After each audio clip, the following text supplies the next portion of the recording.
Why are my blood sugars harder to control after the age of 45?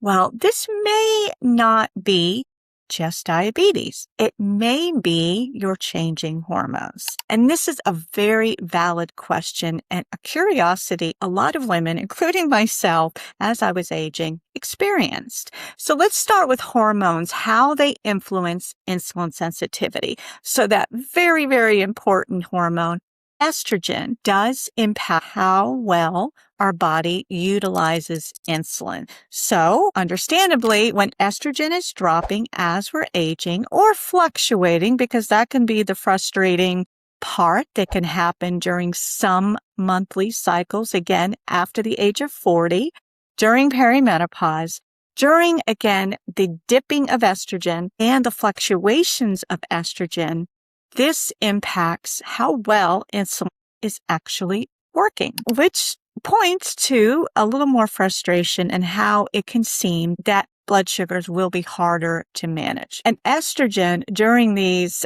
times of your cycle, during, again, perimenopause, that it makes blood sugar more unpredictable. So we're less likely to have the confidence we once had with carb counting and estimating our insulin dosage. So that's where the frustration can come. And that's when it seems like blood sugar, again, in theory, is harder to manage. Another thing to consider is stress. This is something that I talk with my clients about and inside our group coaching circle and inside the book, Highs, Lows, and Hormones. But stress is something we need to be in tune with, aware of, and to take a step back and really just assessing where you are with this. And so if we are under more stress, we're not sleeping as well, indicates more poor sleep. Poor sleep drives insulin resistance. So again, it makes it harder to manage blood sugar. So those are the variables that can really knock us for what feels like a loop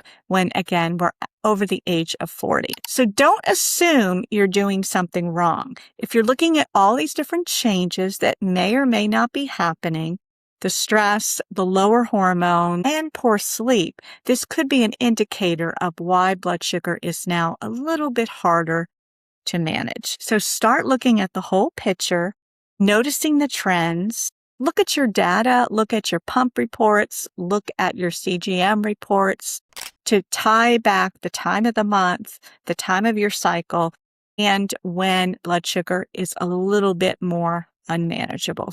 And when we understand this, we can make better decisions around insulin doses. So I hope this helps you.